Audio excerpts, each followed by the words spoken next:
Après le corps diplomatique le matin, le tour est revenu cet après-midi au gouvernement, à l'administration centrale, au Sénat, à l'Assemblée nationale, à la Cour constitutionnelle et au corps judiciaire de présenter les vœux de santé et de longévité au couple présidentiel. On retrouve Ali Rajumba et Lambert Pourri, la presse présidentielle.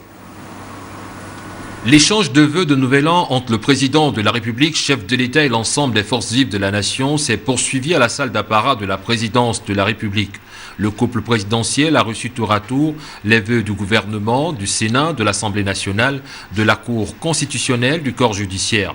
Au titre des allocutions, le Premier ministre, chef du gouvernement, a affirmé que tout n'a pas été rose en 2013, notamment dans le secteur social.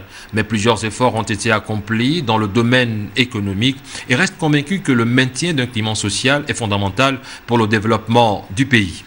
Mon intime conviction est que le maintien d'un climat social apaisé est une condition nécessaire au bon déroulement de tout programme économique.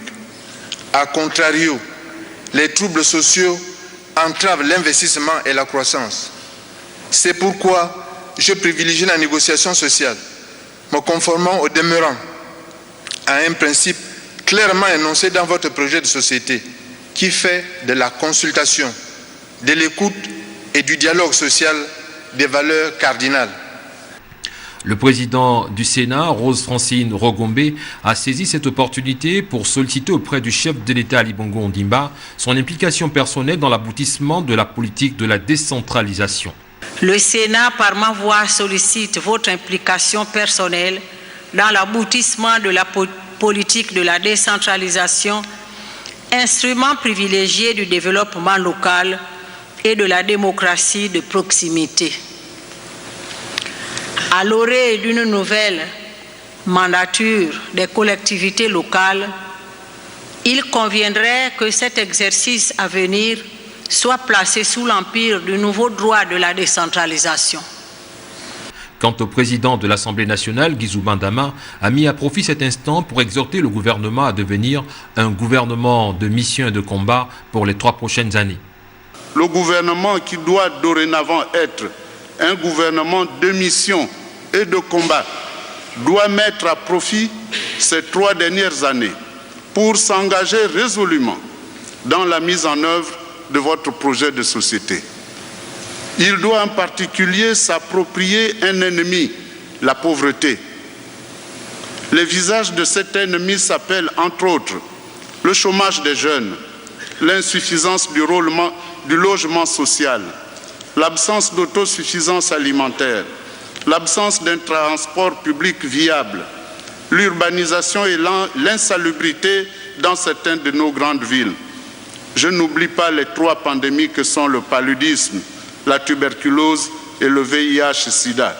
Le président de la Cour constitutionnelle, Marie-Madeleine Boranto, a salué l'implication personnelle du président de la République, Ali Bongo Ondimba, dans la mise en œuvre de la biométrie dans le système électoral.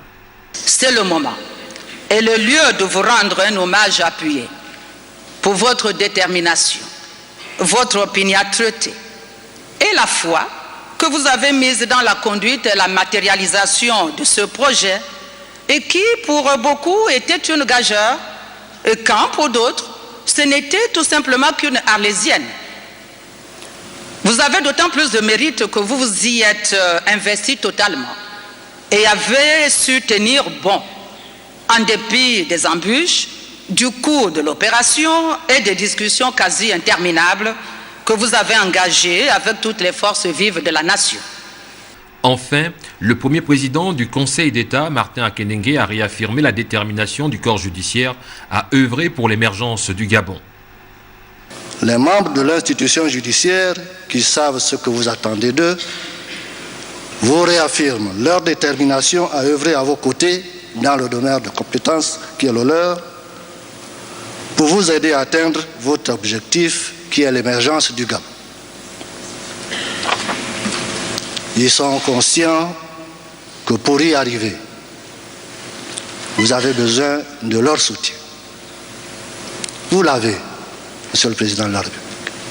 On retiendra aussi que l'ensemble des intervenants ont salué l'engagement de la première dame du Gabon, Sylvia Bongo Ondimba, dans l'amélioration des conditions de vie des Gabonais.